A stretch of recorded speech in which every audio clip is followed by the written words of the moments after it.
Estamos súper felices de que ustedes están aquí hoy con un invitado súper chévere. Joan, ¿cómo estás? Cuéntanos un poquito de quién eres, porque igual a lo mejor los muchachos no te conocen, entonces sería súper chévere que te presentaras. Y bueno, para empezar con esta súper reunión. Hola a todos, mi nombre es Joan y gracias al Ministerio EC Young por la invitación, por el espacio. Realmente es un gusto estar con ustedes. Yo, pues bueno, soy creador de contenido en YouTube de un canal llamado Opinión y Pensamiento, en YouTube, Opinión y Pensamiento. Soy músico, líder de jóvenes, psicólogo y pensador independiente, si se quiere más bien. Básicamente ese soy yo y pues muchas gracias por el espacio y esperemos pasar un tiempo muy genial en el cual ustedes y nosotros nos retemos a tener una perspectiva nueva, una cosmovisión nueva y mucho más revolucionaria para nuestros tiempos.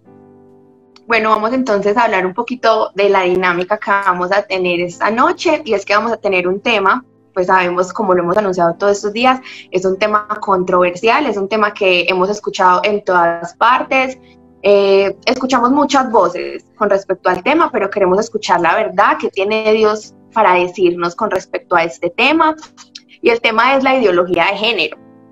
Entonces vamos a estar conversando, hablando acerca del tema. Tenemos dudas, como todas las personas las tienen con respecto a este tema, y queremos empezar, por ejemplo, hablando de qué es la ideología de género, o sea, qué significa eso. Ok, aquí vamos y les voy a pedir a la audiencia y a ustedes que sigan el hilo de esta argumentación de una manera muy seguida, porque vamos a botar varios datos así súper chéveres que a la audiencia le va a interesar bastante. ¿Qué es la ideología de género? Bueno, la ideología de género es un término que se ha venido acoplando desde hace unos 5 o 6 años en Latinoamérica. Obviamente en otros países ya se han estado hablando desde hace más de 10 años de este término, pero es un término que hoy a la iglesia, a los jóvenes cristianos, les representa uno de los retos, por no decirle el reto, pero uno de los retos más grandes como jóvenes cristianos. La ideología de género representa un Goliat para una generación que aparentemente es como un pequeño David. La ideología de género representa uno de esos obstáculos y una de esas incógnitas más fuertes respecto a qué va a ser y cómo debe moverse la iglesia respecto al tema. ¿Qué es la ideología de género? La ideología de género es un conjunto de ideas anticientíficas que con propósitos políticos autoritarios desarraigan de la sexualidad humana y su naturaleza para explicarla de acuerdo a la cultura. ¿Qué quiere decir esto? Que un conjunto de ideas anticientíficas se unen para permearse con la cultura a base de la deconstrucción de la sexualidad. Esto es una palabra que ustedes probablemente han escuchado mucho desde el feminismo y de sus amigas feministas, la deconstrucción. ¿Qué sucede con la deconstrucción? Es un término que se ha acuñado mucho últimamente a partir de la ideología de género, porque precisamente la ideología de género, medularmente hablando, o sea, el argumento central de la ideología de género se basa en que hemos sido construidos por nuestro entorno. La sexualidad de cada uno ha sido construida por el entorno. Lo que quiere decir que si hemos sido construidos por el entorno y no por una reacción natural y biológica del cual la selección natural misma nos ha proveído, lo que querría decir es que podríamos deconstruirnos. O sea, si el entorno nos ha construido hombre o mujer, podríamos deconstruirnos a partir de deconstruirnos a base del entorno y con enfoque en la sexualidad. La igualdad de género, que es otro término que se ha ido acuñando con la ideología de género, elimina las diferencias naturales entre hombres y mujeres. O sea, hombres y mujeres somos absolutamente iguales, cuestión que digamos que sonaría bien, pero la ideología de género dice, ustedes no son iguales no por su sexo, sino que tienen que ser iguales en absoluto todo. O sea, tú no eres ni hombre ni mujer, tú eres lo que te autopercibes. Esa es otra palabra clave para entender cómo este conjunto de ideas anticientíficas están generando un espacio de debate al día de hoy que yo pienso que día a día está avanzando más y más con devorarse a la sociedad joven. Y es que eliminamos temas naturales como consecuencia de la deconstrucción. Entonces son palabras que se están uniendo mucho. Mujer y hombre ya no sería una verdad científica, o sea, ya nadie nace hombre ni nace mujer, sino que ahora las personas nacen siendo personas y el entorno las cría como tal. Cuestión que no solamente es anticientífico, sino antilógico y va contra cualquier perspectiva biológica, genética, neurocientífica, neuropsicológica, antropológica, psicológica, entre muchas otras corrientes científicas importantes de nuestro momento. Pero ahora más, ¿qué pasa aquí? Una persona podría ser homosexual de una u otra manera y expresar y vivir su intimidad libremente. En eso estamos de acuerdo. Lo que pasa con la ideología de género es que trata de tomar toda esta serie de conceptos de deconstrucción, de autopercepción y legitimarlas como una verdad científica, aun a pesar que no es una verdad científica, y legitimarla con el Estado. O sea, chicos, básicamente es gobernar a través de ideologías poco científicas. Entonces, creo y espero que con esta pequeña introducción tengamos en cuenta qué es la ideología de género. Súper bien. Bueno, yo tengo una pregunta acerca de lo que estábamos hablando ahorita, y es que yo creo que muchos de los jóvenes nos preguntamos, ¿la persona se nace o se hace? Porque yo creo que la mayoría de las personas normalmente siempre se tiran como más para el lado de la ciencia, entonces se preguntan si hay probabilidad de que de pronto una persona nazca, digamos, inclinándose más para cierto lado. Entonces esa es la pregunta que tengo. Ok, muy buena pregunta. Mira, yo me voy a remitir directamente a la ciencia, ¿vale? No voy a hacer nada especulativo. Francis Collins es conocido como el padre del genoma humano. El doctor Francis Collins es la persona que nos enseñó a leer el ADN. O sea, al descubrir el ADN y su estructura y la forma en que podíamos leerlo, también nos enseñó la codificación que trae el ADN. Lo que quiere decir que este científico, al ser el padre del genoma humano, es una autoridad en la parte genotípica y básicamente de la genética humana. Francis Collins enfáticamente en su libro ¿Cómo habla Dios?, hablando puntualmente sobre el ADN, enfáticamente dice que no existe un gen gay, 1, 2, que no se nace gay, y 3, se nace con una realidad biológicamente asignada por la selección natural que puede ser reforzada o inhibida, que en este caso la ideología de género diría simplemente el género ha sido asignado. Si tú pruebas de alguna manera, ves, y bueno, ustedes mismos, recuerden cuando eran más pequeños, hay cosas que naturalmente diferencian a los hombres de las mujeres. Por ejemplo, los hombres tenemos mayor cantidad de testosterona, un neurotransmisor propiamente que se encuentra tanto en la mujer como en el hombre, pero la testosterona hace que, por ejemplo, nos crezca vello facial, tengamos facciones más cuadradas, un poco más anchas, unas espaldas mucho más grandes, porque naturalmente el hombre tiene una contextura mayor y la testosterona genera que el hombre naturalmente tenga una contextura mayor para precisamente responder a un medio ambiente natural. Y las mujeres tienen un neurotransmisor que básicamente las caracteriza mucho, que es la oxitocina.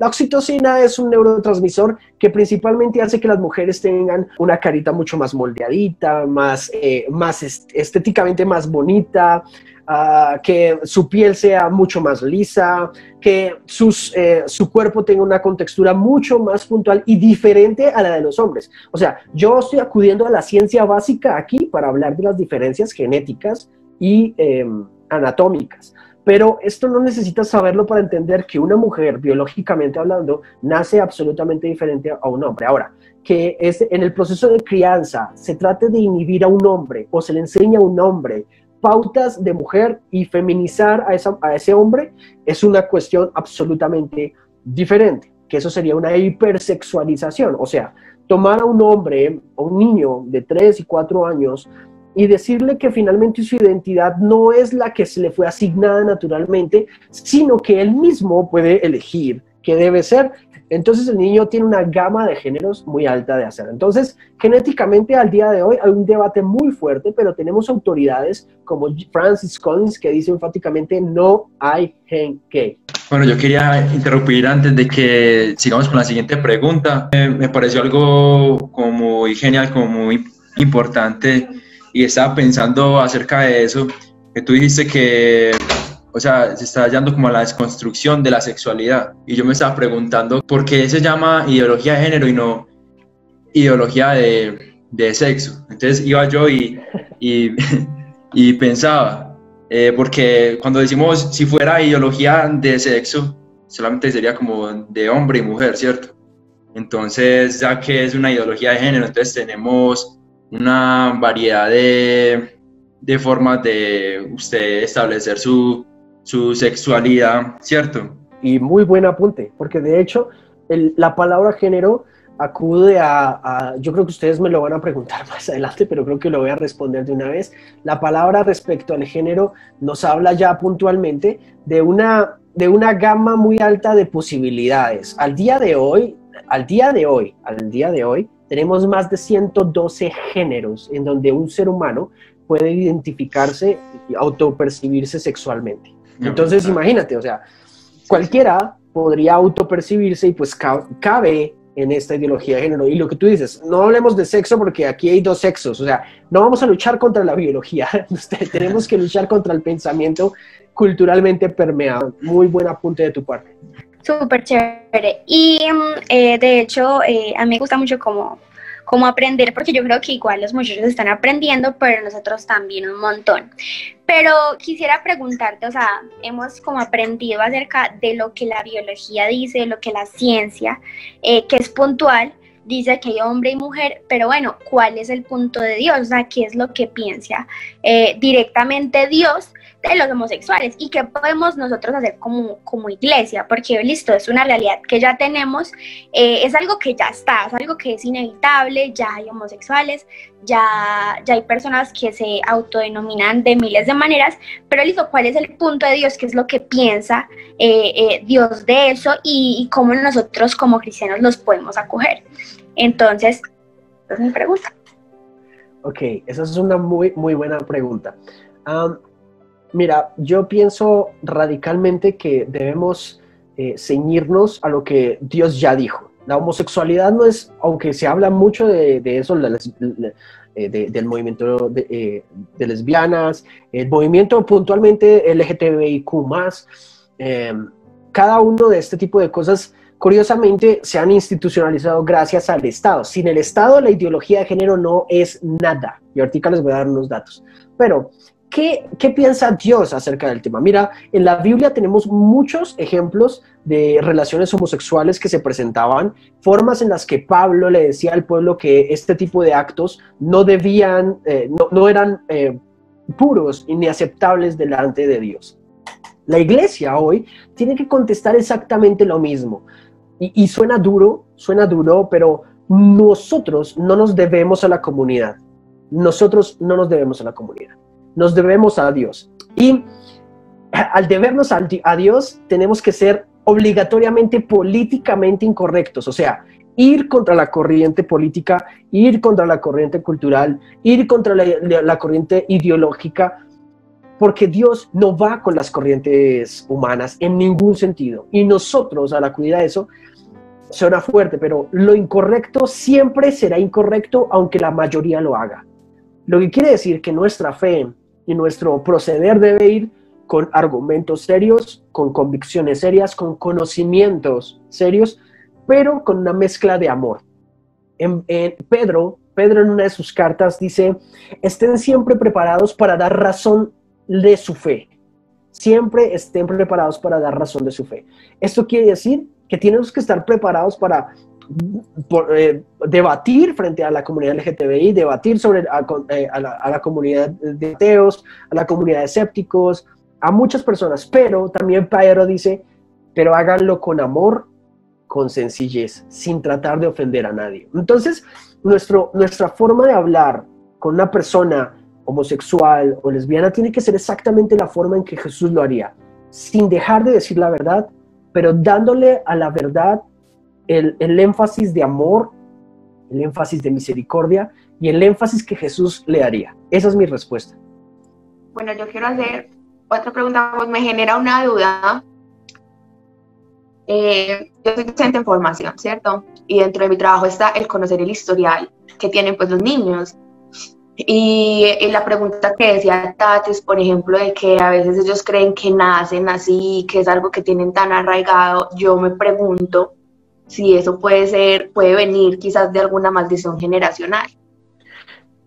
Esa es la pregunta. Ok. Probablemente el pastor podría contestar esa pregunta mucho más puntual que yo, pero yo te diría que las tendencias puntualmente homosexuales en su mayoría tienen una raíz de hipersexualización en los niños de entre 2 y 6 años de edad, ¿de acuerdo? Pueden ser mayor, pero normalmente es en esa zona. Un niño se puede hipersexualizar, ¿por qué? Por ejemplo, no necesita estar viviendo con una pareja homosexual para repetir esos comportamientos. Tiene que tener hipersexualización, o sea, que su papá lo acceda sexualmente, que su familia, que él vea contenido pornográfico, que él tenga acceso a información pornográfica, que sus padres tengan, pues, relaciones íntimas frente a él. Y son cosas que suenan bizarras, yo sé que suenan incómodas, pero en la comunidad colombiana, en Latinoamérica, este tipo de cosas es el pan de cada día. Lo que yo te diría es que obviamente toda raíz de pecado tiene una maldición generacional que puede estar recorriendo en todos nosotros. Nuestra tendencia a la maldad, al error, es genética. O sea, está en nuestros genes hacer lo incorrecto. Amamos hacer las cosas que están mal. En el capítulo de Los Simpsons, qué pena la referencia, pero hay un capítulo de Los Simpsons que precisamente, déjenme, me acuerdo, Ned Flanders, si no estoy mal, tiene unas gallinas y empieza a tener huevitos esas gallinas. Homero empieza a robarse los huevos de esas gallinas y le saben más ricos a los huevos que él compra. Y sigue robando, ahora roba a Bart y trae los huevitos de la gallina y se los comen. Ahora se robaron la gallina y así sucesivamente. Y en un momento dicen, no, Ned, o sea, ya, perdónanos todo el rollo, todo lo que pasa en el capítulo que no recuerdo, pero dicen, ahora vamos nosotros a hacer nuestro criadero de gallinas y a tener nuestros propios huevos. Cuando ellos hacen eso y vuelven y prueban los huevos, aunque eran los mismos huevos de campo, ya no les sabían igual. Y es que la paradoja entra ahí. El ser humano tiene una tentación por lo prohibido innata. O sea, amamos lo prohibido, amamos hacer lo que nadie nos ve, amamos hacer lo que nuestros padres nos dijeron. Cuando te dicen no lo hagas, es como si te dijeran inconscientemente, ve y hazlo lo más pronto posible. Es una forma en la que nuestro cerebro trabaja constantemente. Y es que eso es generacional, eso está en nuestro ADN. Amar lo prohibido, amar hacer lo incorrecto, es parte del placer. De hecho, el pecado, mi papá dice que el pecado produce gran placer. Es como irse, el pecado no sabe feo, ¿saben? El pecado le sabe a uno como a un, no sé en Medellín qué postres hay, pero a una leche asada. El pecado te sabe a una hamburguesa de McDonald's. El pecado te sabe a una empanada de la esquina de la señora que te vende las empanadas de carne. O sea, te sabe rico. El pecado te sabe delicioso. El pecado no te sabe mal, porque busca agradarte, pero daña profundamente. Interesante todo esto, y me causa curiosidad que pues hablan de que hay muchísimos más géneros. Me causa curiosidad, géneros hay aparte de hombre, mujer, mujer, y que también quisiera saber en la Biblia cuál es el primer registro que se tiene de un homosexual, en donde se habla del homosexual o la primera persona que esto, o no se habla de ninguna persona específicamente, sino que es un tema que se trata no puntualmente en la,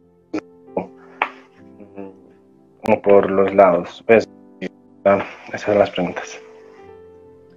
Muy buena pregunta. En primer lugar, hay 112 géneros al día de hoy, pero podríamos puntualizar en, bueno, está el homosexual, transexual, bisexual, binario, no binario, es que hay una cantidad tremenda, el asexual, el pansexual, una cantidad de géneros que al día de hoy, pues, digamos que se hacen irracionales. O sea, esa cantidad de géneros las puedes ver tú en internet en algún momento. ¿Y cuál es el primer registro en la Biblia? Bueno, yo no sé si sería el primer registro, pero estoy seguro que no solo de la homosexualidad, digo, el enemigo siempre ha tratado de pervertir el género humano, el género, la humanidad como es. Y si se dan cuenta, en uno de los capítulos donde Noé hace su aparición en Génesis, habla literalmente que los hijos de Dios bajaron del cielo para acostarse con las hijas de los hombres. O sea, los ángeles se rebelaron, hubo otra revelación contra Dios, y esos ángeles se bajaron a tener relaciones sexuales con las hijas de los hombres. Luego, más adelante, encontramos el caso de Sodoma y Gomorra, donde los hombres tenían sexo literalmente con los hombres, y de hecho, la palabra homosexual tiene una raíz mucho mayor, más arraigada a la Biblia, que es sodomita. El sodomita es un hombre que tiene sexo con otro hombre.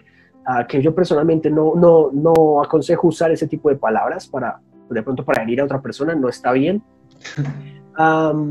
Y encontramos, por ejemplo, cuando los hombres de un sector puntual del pueblo fueron a la casa y querían tomar a los ángeles, básicamente a los ángeles que Dios había enviado, a tomarlos, y cuando la Biblia dice a tomarlos para sí, era para tener relaciones sexuales con ellos. Entonces, yo lo que te diría es que no solamente hay un primer registro sobre la homosexualidad, sino que el pervertir el género humano ha estado desde el inicio, desde que la serpiente le dice a Adán y Eva, hey, hay que comer este fruto, hay que pervertir el género humano, y desde ahí el género humano fue pervertido. ¿Y por qué esta ideología como que no menciona como directamente, como que no se habla de un hombre y de una mujer? ¿Me podrías explicar un poquito? O sea, no, que en sí se definen como roles y no es como, hablan como, bueno, el hombre y la mujer, sino que son roles y cosas así se le puede llamar. Básicamente porque lo que yo les decía al inicio, o sea, la ideología de género lo que trata es de deconstruir la originalidad del sexo entre hombre y mujer, creyendo que las diferencias generan superioridad e inferioridad. Entonces, el hombre por ser hombre es superior. Entonces ahí aparece el patriarcado. No, el patriarcado es un juez. Entonces, crear en la sociedad una lucha en donde los sexos están mal. De hecho, el tener identidad está mal. Una identidad en el sexo como masculino y femenino, va a generar una primera ruptura. Entonces la ideología de género lo que busca es que al eliminar hombre y mujer, las puertas están abiertas para lo que tú quieras, lo que tú pienses, lo que tú desees.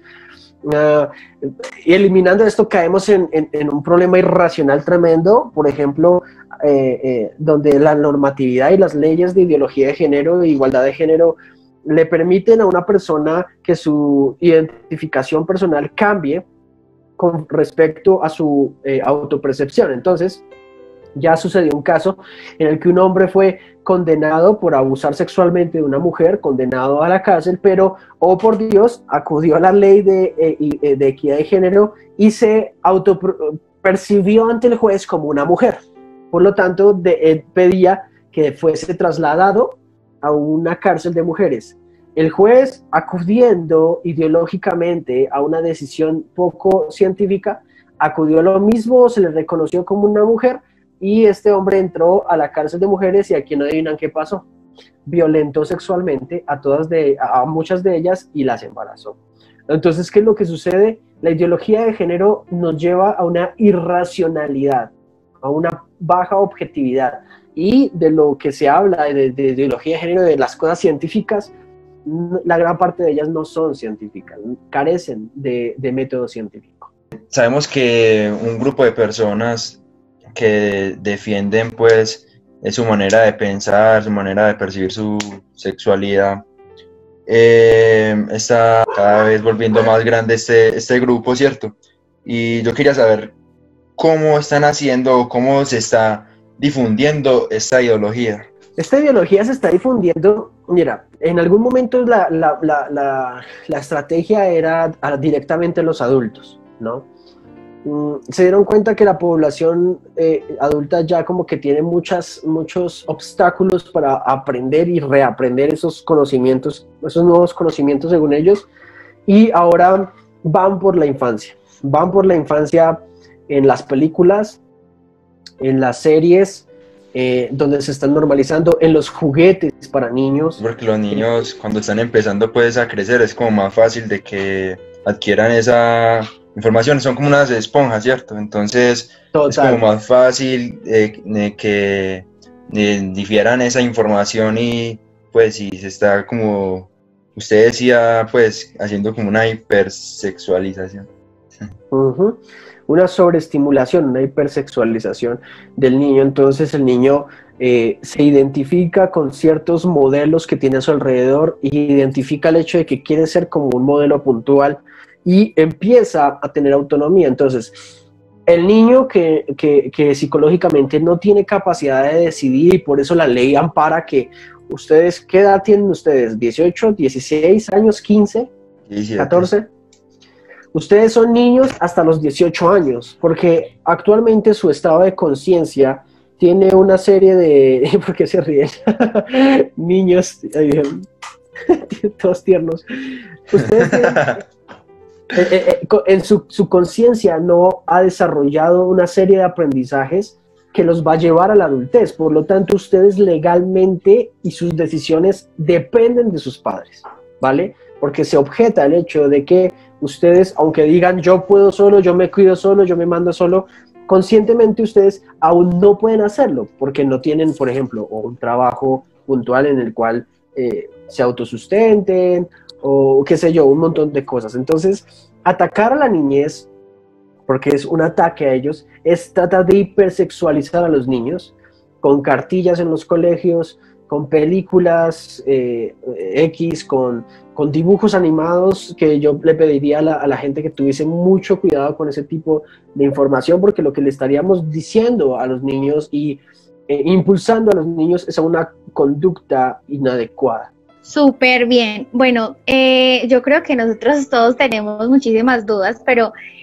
otra de mis preguntas es, ¿cómo es posible que, bueno, después una persona adulta, después de tener, digamos, su vida con su pareja, cuando ya están adultos, como que de un momento a otro cambian su ¿cómo se dice? Su orientación. Sí. Y también, porque normalmente la mayoría de los casos empiezan como en la adolescencia. Los jóvenes como que tambalean mucho en la edad a partir como de los 14 años y uno ve niñas súper chiquitas que dicen que son bisexuales o que no, o sea, súper confundidas con la sexualidad. Entonces, ¿eso en qué va? Uy, bueno, son varias preguntas en una, pero yo te respondería que hay una población muy significativa que ha tenido tendencias homosexuales desde tempranas edades, ¿sí? No porque nacieron así, sino porque de alguna manera han sido hipersexualizados o hiperestimulados en un momento puntual de su niñez. Al desarrollar este tipo de sentimientos hacia el mismo sexo, y ver que obviamente hay una oposición cultural frente a ciertos temas, donde obviamente la religión a veces puede llegar a ser muy condenatoria y no saber cómo trabajar con estos chicos, genera este tipo de cosas. Por ejemplo, hay estudios que afirman que en hogares donde hay mucho machismo, paradójicamente, impulsan a los chicos en un acto de evasión del machismo, tratar de ser más, digamos que encuentran más refugio en la mujer, porque el macho es un holgazán, el macho es un violento, entonces yo no quiero ser como un macho. Y encontré en mis amigas, en mis tías, modelos a seguir y quisiera hacer eso, ¿sí? Quisiera comportarme de esa manera. Otros, por ejemplo, otros niños, o algunos psiquiatras como Manfred Lutz, un psiquiatra supremamente aclamado por sus estudios, asegura que muchos de sus pacientes que tenían tendencias homosexuales habían tenido pérdidas de la madre en su infancia, o sea, la madre murió, o una figura femenina murió, y lo que hacen ellos es con su conducta tratar de suplantar o reemplazar a su mamá, a su abuela, a una mujer que querían mucho, y empiezan a suplantarla en edades tempranas. Entonces, hay varias explicaciones. Obviamente, si esto se lo digo a una persona que es militante de la comunidad LGTBI, me va a tildar en primer lugar de homofóbico, heteropatriarcal, heteronormativo, patriarcado, etcétera, un montón de palabras en las cuales simplemente llevan una cultura de odio. ¿Por qué? Porque pues la cultura actualmente dice, como tú te autopercibas, está bien. Yo les voy a preguntar, a ver, hagamos y seamos supremamente honestos, por favor, y quiero que el público también lo haga con ustedes. Y seamos honestos. A ver, si yo delante de ustedes les digo hoy que soy homosexual, que me gustan los hombres, ¿qué me dirían? O sea, sean honestos. Con todo esto de la aceptación y de como de... Yo lo único que podría hacer, y es lo único que intento hacer con las personas pues que llegan y como, yo soy así, yo te diría como, bueno, no, todo está bien, igual, pues tranquilo, porque igual como no estoy enterada de muchas cosas, me da miedo llegar y decir, ¿por qué eres un pecador? Eres un así, porque igual tú tienes un problema, igual tú estás pasando por una situación difícil, ¿cierto? Entonces no, yo en lo personal sería muy como, bueno, no sabría qué hacer, eso sí, no sabría cómo qué hacer, pero simplemente como que no te apoyaría, pero sí te diría como, bueno, no sé, tranquilo, igual todos te amamos por quien eres. Okay. Igual, eso es como lo que nos han enseñado a hacer. Listo. O sea, Ahora, que somos como súper niños y estamos como acostumbrados a todo esto. Ok, otra persona que me conteste, la siguiente. Ahora yo les digo, miren, sucede que yo no me he sentido cómodo con mi cuerpo. Yo siento que nací en el cuerpo equivocado y que soy mujer y no soy realmente hombre, así que me autopercibo mujer y voy a someterme a un proceso de transformación como mujer. ¿Qué me dirían? No hablemos de Biblia, no hablemos de fe en este momento, solo usemos lo natural, las respuestas más sinceras que tendríamos. No. O sea, yo personalmente no sé, es como una risa nerviosa, o sea, yo le diría como, amor, ¿estás bien? O sea, es que uno nunca espera que una persona le diga eso a uno, entonces pues yo no sé. Pero yo quiero decir algo, y es que yo creo que mi respuesta por lo menos sería muy del común, porque al fin de cuentas nosotros no estamos muy acostumbrados a recibir ese tipo de conversaciones. Por ejemplo, yo conozco muchas personas que son homosexuales, que son mis amigas, mis amigos, y que los amo profundamente, y creo que la respuesta que uno normalmente da es, bueno, tú sabes, por ejemplo, yo siempre digo, tú sabes que yo soy cristiana, tengo una ideología, pienso esto y esto, y listo, no lo comparto, pero lo respeto. Porque a veces a uno le da miedo decir, como sabes que esto está mal, porque uno no quiere, en mis intenciones nunca está el que herir a otra persona. Entonces, por ejemplo, con esa pregunta, pues a mí me desarman. Yo creo que a mí en ese momento me desarman porque uno nunca está preparado para responder algo como eso. O sea, yo pienso que estaríamos enfatizando en el hecho de que tendríamos una tendencia más a la aceptación. Sí, me parece que es natural, no está mal, ¿vale? O sea, digo, como cristianos debemos aceptar ciertas cosas aunque no nos gustan y les decimos que está incorrecto. Pero déjenme subo el nivel un poco más. ¿Qué me dirían a mí si en este momento yo digo, muchachos, yo me autopercibo como una jirafa? Y de hecho, me voy a cambiar el papá, si tiene el cuello, yo sí lo veía como el cuello largo. Me autopercibo como un panda, mejor, de hecho. Y, ¿sabes qué? Reclamaría derechos como un panda. De hecho, voy a proclamar que como soy un panda y me autopercibo como panda, ninguna norma social me cae, por lo tanto, yo no tengo que cumplir cuarentena. porque soy un panda. Entonces puedo salir a la calle y simplemente comportarme como un panda, porque la cuarentena es para los humanos y no para los pandas. Es más, aún siendo panda, me autopercibo tan panda que no me puede dar COVID-19, porque en este momento el COVID-19 solo se transmite entre humanos, no entre pandas. Entonces a mí no me puede dar COVID-19 porque efectivamente me autopercibo como un panda. ¿Qué dirían ustedes? Yo le llevo Yo le doy una Besito de bambú. palmada para que entienda. un besito de bambú para que comience a explicar ahí con los dientes. ¿Se dan cuenta cómo un mismo concepto de la autopercepción genera un problema? Ahora, déjenme termino con esta parte porque creo que me alargué un poco, pero creo que es interesante. La autopercepción, como la hemos trabajado en la sociedad, es eso, aceptación, ¿no? Vamos, tú puedes, si tú te sientes mujer y tu cuerpo es hombre, tú puedes, sal adelante. Eso está siendo normalizado por la sociedad. Ven, de hecho, si tú te autopercibes como un perro, genuinamente un gato, si te autopercibes cualquier otra cosa, genial, sigue adelante. Apliquemos esto a otro momento. Una mujer, una niña de 14 años, chicos, se para frente a un espejo. Esta niña no pesa sino 22 kilos, tiene 14 años.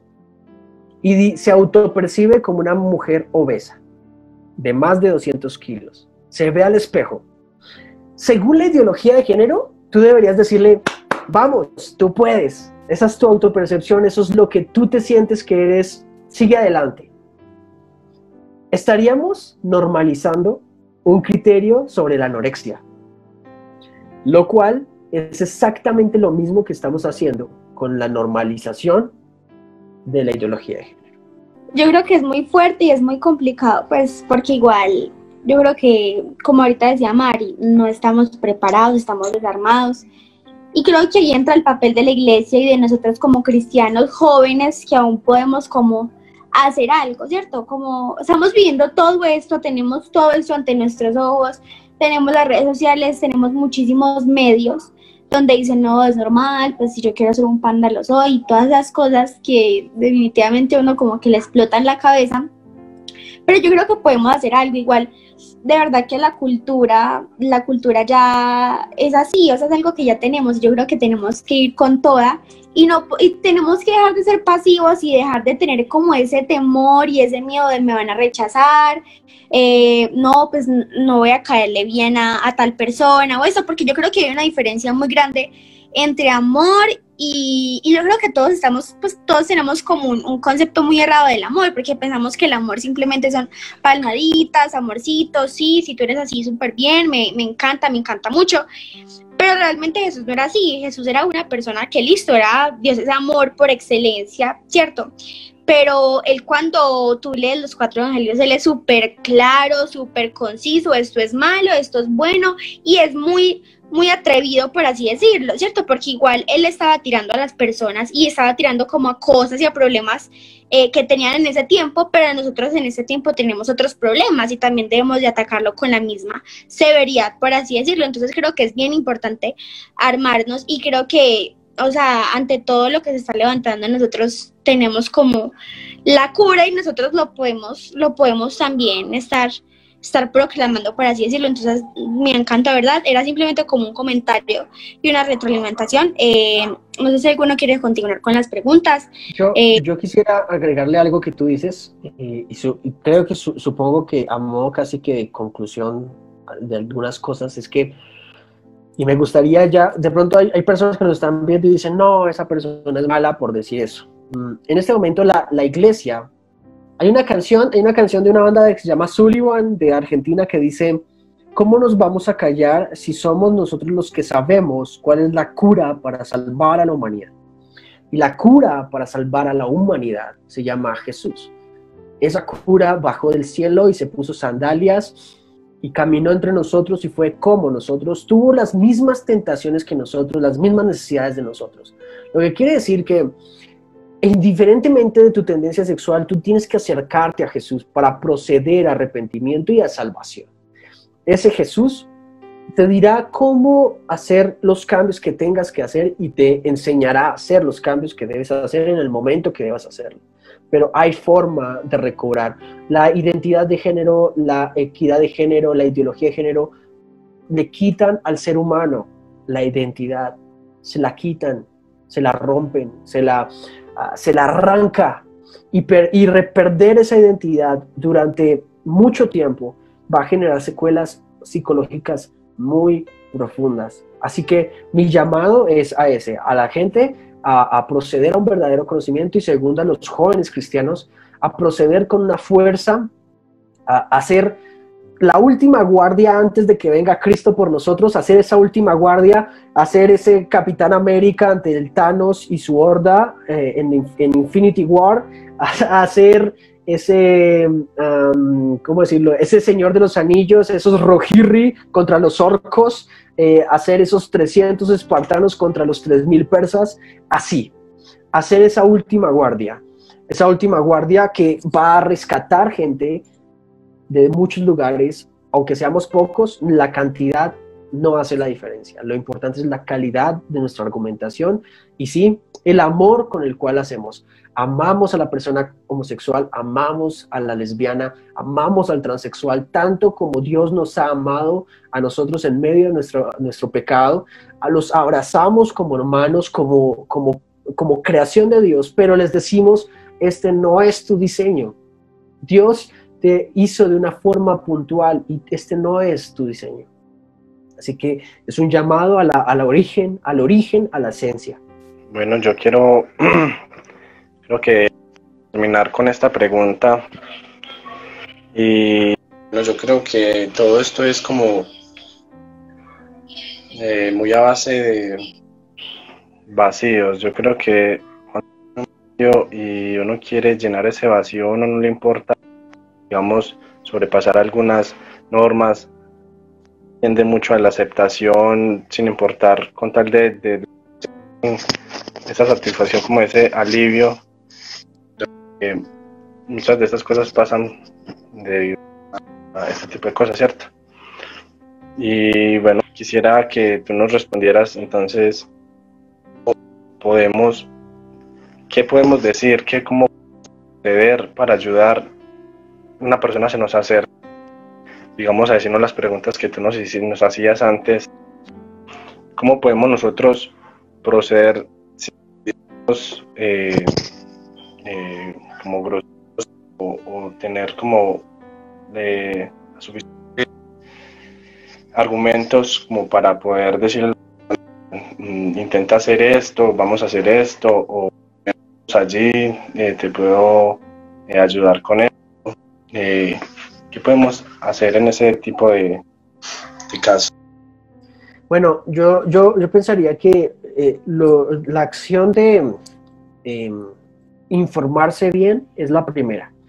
Estar bien informados sobre... Ellos normalmente saben mucho respecto a sexualidad en algunas cosas, o sea, saben algunas cosas, saben sobre sus géneros, saben sobre orientación sexual, entonces a veces tienden a confundirte con ese tipo de cosas. Lo primero es estar muy bien informados, científica, filosófica, teóricamente, para tú tener la confianza de lo que sabes, es cierto y es verdad, y creo que es lo primero, desarrollar confianza ante nuestras convicciones, ante nuestra fe, y saber que hay una base racional, no solo es fe ciega, pues que vas caminando por ahí y así vas caminando, no, o sea, necesitas una fe racional.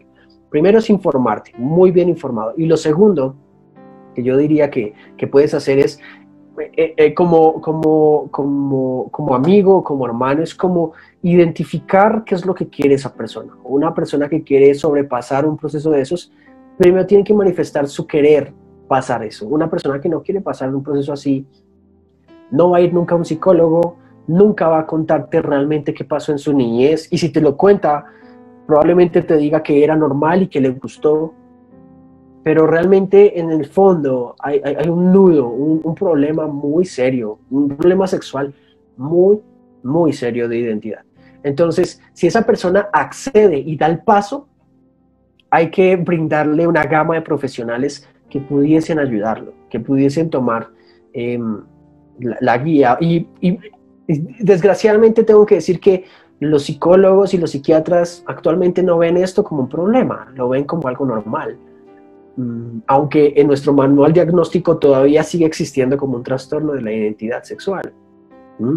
Por lo tanto, en el mundo no vas a encontrar nadie que le ayude. Tú tienes que convertirte en una persona que le ayude.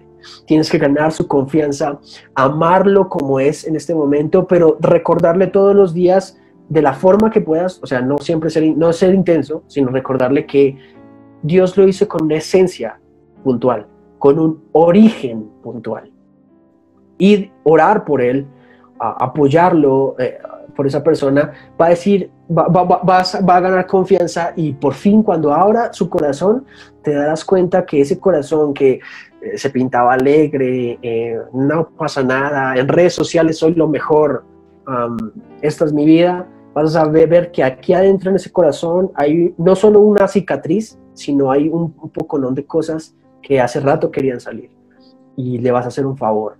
Así que me parece importante que nosotros como jóvenes, y ustedes sobre todo, ya estoy viejo, pero ustedes como jóvenes ya desarrollen esas habilidades comunicativas para que la gente escuche la verdad, pero la verdad cale en el corazón. Como lo decía en el libro de Hechos, cada vez que Pedro hablaba, la gente que escuchaba hablar a Pedro sentía que eso eran como latigazos al corazón, como que entraban y penetraban en el corazón. Tener profunda confianza en nuestra fe, en nuestras convicciones, y saber exactamente qué vamos a hacer en el paso siguiente, que es poder llevarlo a un profesional que conozcamos, que es fiable para trabajar, o nosotros mismos acompañarlo. Sé que Dios puede hacer esto a través de ustedes y a través de cualquier otra persona. Bueno, la verdad es que este tema, para que se extienda, de verdad que hay muchas cosas por preguntar, muchas cosas por decir, pero bueno, vamos a ir finalizando. No sin antes agradecerte, John, por tu tiempo, por estar con nosotros. De verdad que ha sido de muchísima bendición para la vida de cada uno de nosotros y de las personas que están viendo. Y como siempre hemos dicho, la palabra no llega vacía. Entonces creemos en que realmente esto va a ser de muchísima bendición para todas las personas que lo puedan ver. Bueno, de verdad que ese tiempo fue muy bacano. Espero que todos los que estén allí escuchándonos también hayan aprendido muchas cosas, que como iglesia debemos siempre estar llevando este mensaje, porque eso es lo que Dios nos manda, ¿cierto?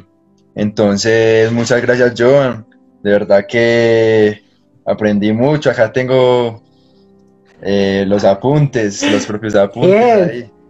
Y no, nada, si quieres ser un panda, tranquilo, hermano, tranquilo. Si quieres ser un panda, o sea, yo le llevo un bambucito. Muchas gracias, chicos, de verdad, muchas gracias. Admiración por lo que acaban de hacer. Muy pocos lo hacen, por no decir que casi nadie lo hace hoy. Así que los invito a ser políticamente incorrectos, no solamente cantarlo en el estadio cuando Redimido lo cante, sino realmente vivir como una persona que vive políticamente incorrectamente. Amén. Ojalá no sea la última vez que estás con nosotros acá, y bueno, esperemos a ver qué se cuece después. Vale, muchas gracias a todos, ¿verdad? Un saludo muy especial.